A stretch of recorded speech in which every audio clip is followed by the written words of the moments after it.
अस्सलाम वालेकुम viewers, welcome back to my channel Sheen reaction. My name is Nausheen Chaudhary और मेरे साथ हैं।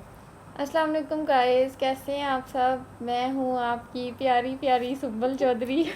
हाँ, तो हम सब उम्मीद करते हैं कि आप ठीक होंगे। हम सब उम्मीद करते हैं, कहा है मैंने। हाँ, हम सभी उम्मीद करते हैं कि आप ठीक होंगे। और अच्छा, बहुत सारे जो हैं वो कमेंट्स में लोग सजेशंस देते रहते हैं। आज हमारी एक सब्सक्राइबर हैं, वो कह रही थी कि हम उनकी वीडियो पे रिएक्ट नहीं करते। आई गेस उनका नाम ताहिरा था। तो एक्चुअली जिस वीडियो की ज़्यादा सजेशंस होती हैं पहले मैं उस पर रिएक्ट करती हूँ, उसके बाद दूसरी। लेकिन आज जो है हम आपकी शिकायत को दूर करने के लिए जो है आपकी जो वीडियो आपने आज रिकमेंड की थी उस पर हम रिएक्ट करेंगे। तो टाइम ज़ाया किए बगैर चलें वीडियो स्टार्ट करते हैं। बेसिकली ये वीडियो है एक पाकिस्तानी ने बनाई है, मेरा ख्याल है जर्नलिस्ट है कोई, उन्होंने बनाई है। तो वीडियो का नाम है Bangladesh versus Pakistan victory of 2 टकास। तो चलें आए वीडियो स्टार्ट करते हैं।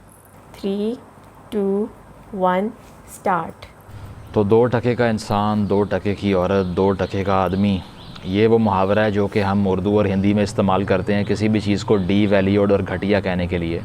और मज़े की बात यह है कि ये जो टका था ना, ये आज 1.84 रुपीज़ के बराबर हो चुका है। यानी कि आपका रुपया जो है ना, वो इस 2 टके से आधा हो चुका है। और आज से तकरीबन 50 साल पहले ये नारा लगा था वेस्ट पाकिस्तान के अंदर कि उधर तुम और इधर हम, यानी कि अलहदा हो जाओ, हमें तुम्हारी ज़रूरत नहीं है। और हुआ ये है कि उधर वो, यानी कि वो आसमान तक पहुंच रहे हैं और इधर हम, और हम ज़मीन पर ही बैठे हुए हैं। बात हो रही है बांग्लादेश की, क्योंकि जब वेस्ट की बात करें तरक्की के लिए तो सारे कहते हैं कि वो तो काफिर हैं, उन्होंने तो जहन्नुम में जाना है, उनकी तरक्की से हमारा क्या लेना देना। तो इसीलिए आपके बिछड़े हुए भाई की मिसाल इस्तेमाल कर लेते हैं कि ऐसा क्या उन्होंने किया है कि आज दुनिया उनकी तरक्की की मिसालें दे रही है। आज से 3-4 दिन पहले की बात है कि न्यूयॉर्क टाइम्स, जो कि दुनिया का बेस्ट आर्ग्यूएबली एक अखबार है, वो लीड स्टोरी लगा रहा है कि जो बाइडन, जो कि अमेरिका का प्रेसिडेंट है, अमेरिकी सदर है, अगर उसने सीखना है कि गुर्बत कैसे ख़त्म करनी है तो बांग्लादेश से सीखो। ऐसा क्या हो गया है इन 50 साल के अंदर ही, जो हमसे 70 साल में नहीं हुआ, कि अमेरिका के अखबार अमेरिकन प्रेसिडेंट को कह रहे हैं कि तरक्की करना बांग्लादेश से सीखो।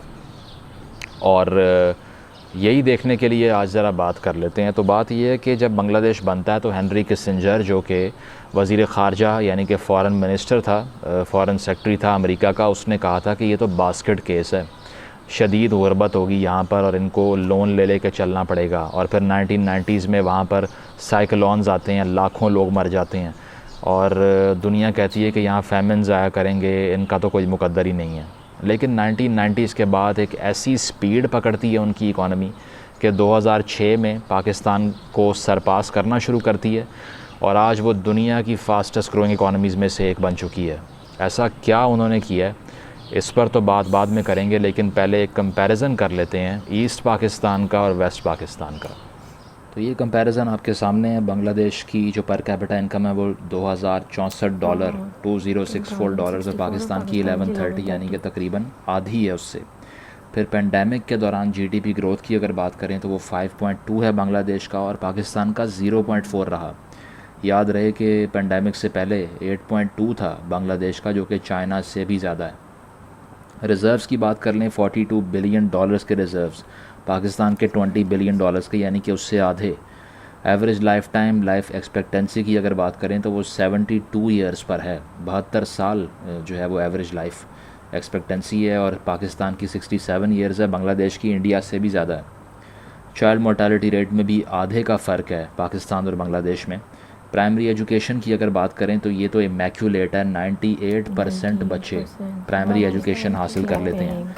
पाकिस्तान में 72% का फिगर है, और वो भी कितना ट्रू है वो आपको बेहतर पता है। तो आप सोचेंगे कि ना उनके पास इस्लामिक एटम बम है कि उन्होंने पूरी दुनिया पे हुक्मरानी फिर कैसे करना शुरू कर दी। फिर आप ये सोचेंगे कि ना उन्होंने ये कहा है कि हमारा रवायात हमारी दुनिया की नंबर 1 है और हम तो ऐसी चीज़ हैं कि हमारे से बड़ी किसी के पास डिफेंस की क़ुव्वत ही नहीं है, और इसके साथ साथ हम तो पूरी दुनिया को बर्बाद कर सकते हैं। हमने तो अपने नेबरिंग कंट्री के अंदर जब सोवियत यूनियन आई थी, हमने तो उसको उड़ा के रख दिया था, हमारे आगे दुनिया क्या है। वो और बात है कि हम IMF से हर साल भीख मांगने चले जाते हैं बाद में। और लेकिन आपको ये सवाल दिमाग में आता होगा कि ये सारा कुछ तो मिसिंग है उनके पास, तो फिर वो कैसे इतनी तरक्की कर गए हैं। ना उनको हमसायों का खौफ है ना कुछ और है। ना उनसे कोई किसी की जंग होती है आके, ना कोई लड़ता है उनसे, इसकी क्या वजह है? तो तरक्की फिर उन्होंने इस तरह की है कि न्यूयॉर्क टाइम्स के मुताबिक और लोगों के मुताबिक सिर्फ़ एक राज है उनकी तरक्की का, और वो है वुमेन एम्पावरमेंट, जिस पे हम यहाँ सर पीट पीट के पागल हो गए हैं ना, कि ख़वातीन को एम्पावर करो, उनको नौकरियाँ दो, उनको हुकूक दो, उनको मॉडर्न इकॉनमी में इंटीग्रेट करो, उनको तालीम दो ताकि वो एक लिटरेट और बाशऊर कौम को जो है ना वो उनकी परवरिश करें। लेकिन यहाँ पर सारे ये कहने आ जाते हैं कि ये तो फाशी फैल रही है। और अगर वुमेन एम्पावरमेंट की बांग्लादेश में बात कर ली जाए तो इस टाइम बांग्लादेश के हाई स्कूल्स के अंदर ख़वातीन ज़्यादा हो चुकी हैं मर्दों से, इतनी तालीम दी है ख़वातीन को अपनी। उसके अलावा जो बड़ी बड़ी NGOज़ हैं, ग्रामीण बैंक और ब्राक जैसी NGOज़, उन्होंने ख़वातीन को एम्प्लॉयमेंट फ़राहम की, उनको घरों से निकाला, नौकरियां दी उनको। जबकि हमारे यहाँ हमने तमाम NGOज़ पे बैन लगा दिया, नेशनल सिक्योरिटी का ठप्पा लगा के, और कहा ये कि ये जो NGOज़ बाहर से आती हैं इनका यहूदी एजेंडा होता है, तो चूँकि एक लोकल ख़तीब ने कह दिया कि इसको बैन करो तो इसलिए इसको बैन कर दो।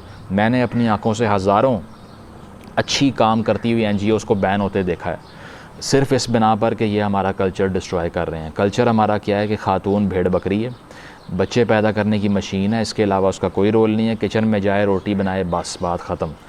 इसके अलावा कुछ भी करेंगे तो वो वेस्टर्न एजेंडा है। तो बांग्लादेश ने ये नहीं सोचा, और पता नहीं उनका कल्चर डिस्ट्रॉय क्यों नहीं हुआ कि वो इतनी इकनॉमिक ग्रोथ पर पहुँच गए हैं, और रवायात भी उधर की उधर ही हैं, नेशनलिज़म भी उतना ही है, मोहब्बत भी उनको अपनी कौम से उतनी है। पता नहीं क्यों नहीं उनका कल्चर डिस्ट्रॉय होता है इन चीज़ों से, जिन चीज़ों से हमें इतना खौफ आता है कि हम बैन ही कर देते हैं उसको। उसके अलावा अगर बात कर ली जाए तो लाइफ एक्सपेक्टेंसी आपको पहले बताई, लेकिन बांग्लादेश के अंदर न्यूयॉर्क टाइम्स के मुताबिक education and empowerment of women is the pillar of the economy, कि वो सतून बन गया उनकी मुआशियात का। इतना उन्होंने ख़वातीन को एम्पावर किया, और सिर्फ वही राज है उनकी तरक्की का। जबकि हमारे यहाँ 51% पॉपुलेशन ख़वातीन यानी कि जो हैं, उसमें से 90% घर बैठी हुई हैं, उनका रोल ही कोई नहीं है। एक बंदा 20,000 कमाता है, आके 6 में डिवाइड हो जाता है, सब गरीब हो जाते हैं। और क्रिस्टोफर हिचन्स भी कह चुका है, और हज़ारों लोग कहते हैं कि दुनिया में तरक्की का, गुर्बत ख़त्म करने का सिर्फ़ एक राज है, वो है वुमेन एम्प्लॉयमेंट। किसी चैरिटी से कोई पनाहगाहें बनाने या लोगों में सालन रोटियां बांटने, जैसा कि वज़ीर-ए-आज़म इमरान खान साहब बांटते फिर रहे हैं, इससे कोई किसी का पेट नहीं भरता। पेट भरेगा तो वुमेन एम्प्लॉयमेंट से भरेगा, जो कि आप करने को तैयार नहीं है, क्योंकि आप इतना रिग्रेसिव कल्चर परवान चढ़ा चुके हैं कि ख़वातीन का रोल ही ख़त्म हो चुका है, उनका कोई फेस ही ख़त्म हो चुका है इकॉनमी से। इसके अलावा बच्चे पैदा करने की अगर बात करें तो 1971 के अंदर एक बांग्लादेशी खातून के 7 बच्चे थे ऑन एवरेज, आज 2 हैं। वो इस एवरेज को 7 से 2 पर लेकर आए हैं। पॉपुलेशन ग्रोथ को 1% पे रखा है उन्होंने, मेंटेन किया है। ये तरक्की का राज है। ये क्यों हो रहा है कि ख़वातीन बच्चे पैदा नहीं कर रही? क्योंकि वो काम कर रही हैं भाई, क्योंकि वो एक गोल परसू कर रही हैं, वो सिर्फ बच्चे पैदा करने की मशीनें नहीं हैं इसलिए। जबकि हमारे यहाँ पे आप ख़ुद पूछ लें कितनी ख़वातीन ऐसी हैं जिनका कोई लाइफ में गोल है शादी करने के अलावा या बच्चे पैदा करने के अलावा, क्योंकि उन ख़वातीन का कसूर नहीं है, आपने दिया ही उनको ये है। आपने इतना कंडीशन किया है उनके ब्रेन को कि वो स्टॉकहोम सिंड्रोम का शिकार हो चुकी हैं और वो डिज़ायरस हो गई हैं इसी कल्चर में रहने की। तो ये बात है कि जब ये सारा कुछ हम देखते हैं तो वर्ल्ड बैंक कह रहा है बांग्लादेश के बारे में कि N inspiring story of reducing poverty, और पूरी दुनिया में उनकी मिसालें दी जा रही हैं। तो ऐसा क्या उन्होंने किया? उन्होंने किया ये सब है, ख़वातीन को एम्पावर किया है। दूसरी चीज़ ये किया है कि मौलवी और जर्नैल की सियासत में मुदाखलत ख़त्म की है। तीसरी चीज़ ये की है कि उन्होंने सिक्योरिटी पॉलिसीज़ अपनी इतनी बड़ी नहीं रखी, इकनॉमिक पॉलिसीज़ और ह्यूमन कैपिटल में इन्वेस्ट किया है। अब आप कहेंगे हमें ख़तरा बहुत है इसलिए हम बम बनाते हैं, इसलिए हम हथियार ख़रीदते हैं, दुनिया में टॉप 10 कंट्रीज़ में से एक हैं हथियार ख़रीदने के हवाले से। तो वो आप समझते नहीं हैं कि इसीलिए आप हथियार ख़रीदते हैं, इसलिए आपको ख़तरा है क्योंकि आपकी अग्रेसिव फ़ॉरेन पॉलिसी है। आपने इतनी इश्तियाल अंगेज़ फ़ॉरेन पॉलिसी अपनाई है पिछले चंद सालों में कि इधर मुदाखलत कर, उधर मुदाखलत कर, इधर टांग अड़ा, उधर नाक घुसा अपनी। उस वजह से ये हुआ है कि आपको एक बड़ा कैपिटल अपना सारा कुछ सिक्योरिटी पॉलिसी पे लगाना पड़ गया है। और अब आर्मी चीफ़ ने भी कहा है पाकिस्तान के कि हम इन पॉलिसीज़ को रिविज़िट करना चाह रहे हैं, हम पीस चाहते हैं। लेकिन अभी भी ये जो सारे कीबोर्ड वॉरियर बैठे हुए हैं ना, ये अभी भी नहीं मानते। ये अब भी यही कहेंगे कि नहीं, हम क़यामत रहने के लिए बने हैं, हम लाल किले पे झंडा लगा देंगे, हम उसको तबाह कर देंगे, हम इस्लामिक एम्पायर बना लेंगे, हम पूरी दुनिया में हुक्मरानी कायम कर लेंगे। बिल्कुल डेलूजन का शिकार हो चुके हैं ये लोग। नॉम चॉम्स्की ने भी अभी रिसेंटली जो लेक्चर दिया है पाकिस्तान के हवाले से, उसने उसमें यही कहा था कि Pakistan has to get out of religious delusion. जब तक ये डेलूजन से बाहर नहीं निकलेंगे इनका कुछ नहीं हो सकता। और दुनिया में ये एक बात मिसाली रही है कि जिस मुल्क में जब एक्सट्रीमिज़म आया ना, उसके बाद उसकी इकॉनमी और हर चीज़ बर्बाद हुई है। 60s के अंदर यहाँ किसी हद तक टॉलरेंस थी, आपकी इकॉनमी फास्टेस्ट ग्रोइंग में से एक थी दुनिया में। ज़िया-उल हक आता है जब और हर चीज़ को बर्बाद कर देता है, स्याह दौर शुरू हो जाता है। उसके बाद से आज तक हम भीख मांग रहे हैं। इसी तरह आप इंडिया की मिसाल भी अगर ले लें तो प्रोग्रेसिव कंट्री था, 7% से ग्रो कर रहा था, लेकिन मोदी साहब आए हैं और फंडामेंटलिज़म को उन्होंने आसमान पर पहुंचाया है और अब उनकी जीडीपी ग्रोथ पेंडेमिक में माइनस में गई हुई है। बांग्लादेश उनसे बहुत आगे निकल गया है। तो ये वो लेसन्स हैं जो हमने बांग्लादेश से सीखने हैं। बेशक बांग्लादेश में मसाइल बहुत से हैं कि वहाँ भी डिसेंट नहीं है, आज़ादी इज़हार राय पर पाबंदी है और वहाँ पर सियासी कैदी बनाए हुए हैं गवर्नमेंट ने, लेकिन कंट्री ग्रो कर रहा है, क्वालिटी ऑफ लाइफ बेहतर हो रही है, लाइफ एक्सपेक्टेंसी बेहतर हो रही है, जॉब मार्केट बड़ी हो रही है, इंडस्ट्री लग रही है। तो अगर आपने आगे बढ़ना है तो जो ख़वातीन की कॉज़ है ना, इसको रोकना बंद कर दें, क्योंकि ये 20-30 साल बाद आप जितना मर्ज़ी ज़ोर लगा लें ये होकर ही रहना है।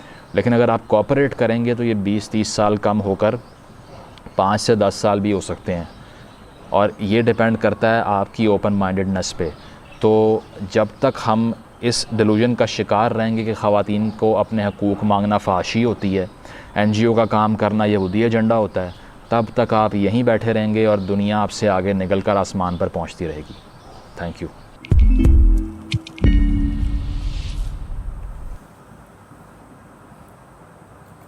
जी, तो ये था आज का वीडियो। अच्छा, जब से हम बांग्लादेश की वीडियोस देखने लगे हैं तब से ही मुझे पहले इतना आइडिया नहीं था बांग्लादेश की जीडीपी के बारे में और जो इतनी डेवलपमेंट हुई है उसके बारे में, लेकिन वीडियोस देखने के बाद अंदाज़ा, और ये इस वीडियो में जो बताया गया वो बिल्कुल सही बताया गया है कि जो वुमेन एम्पावरमेंट है उसकी वजह से जो बांग्लादेश में डेवलपमेंट हो रही है वो हमसे आगे निकल चुका है। यहाँ पे जो हाल है वो तो हमें पता ही है कि यहाँ पे अगर कोई लड़की काम करना चाहे या कोई भी मतलब अपने राइट्स के लिए भी आवाज़ उठाए तो वो इस्लाम के अक़वाल और पता नहीं क्या क्या चीज़ें लोग उठा के ले आते हैं कि औरत को जो है वो स्ट्रॉन्ग नहीं होने देना। जाग जाती है। हाँ, औरत को स्ट्रॉन्ग नहीं होने देना, उनको बेसिक राइट्स के लिए भी इतना जो है वो क्या मैं कहूँ कि वो तरसाया जाता है कि बस वो उन्हें अपने बेसिक राइट्स भी जो है ना वो भी मांगते हुए डर लगता है कि नहीं ये शायद हमारा राइट ही नहीं है, और वो बिल्कुल अकेली लड़ भी नहीं सकती उनके हाँ लिए। और जो कोई भी कंट्री अगर वो इतने आगे डेवलपमेंट कर रहा है तो बेसिकली अगर मेल और फीमेल साथ मिल के ही करेंगे काम तो वो आगे ही जाएगा। तो इसकी एग्जांपल बांग्लादेश ने दे दिया है, तो ये तो मुझे सुन के बहुत अच्छा लगा। We salute you for this.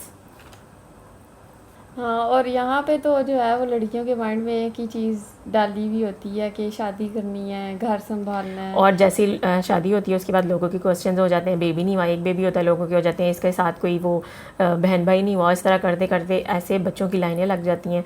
तो अगर डेवलपमेंट करनी है, आगे बढ़ना है, तो उसके लिए ये भी है कि अपनी आबादी पे भी कंट्रोल होना चाहिए। तो और जो लड़कियां काम नहीं करती उनके माइंड में भी यही होता है कि बस हमने शादी ही करनी है। हाँ, शादी करेंगे तो हस्बैंड कमाएगा। अच्छा, हमें तो आज की वीडियो बहुत अच्छी लगी है। आप लोग हमें कमेंट्स में बताइएगा कैसी लगी है। तो मज़ीद वीडियोस के लिए हम आएंगे, नेक्स्ट वीडियो में मिलेंगे आपसे। टिल देन हमें अपनी दुआओं में याद रखें, खुश रहें। अल्लाह हाफ़िज़। अल्लाह हाफ़िज़।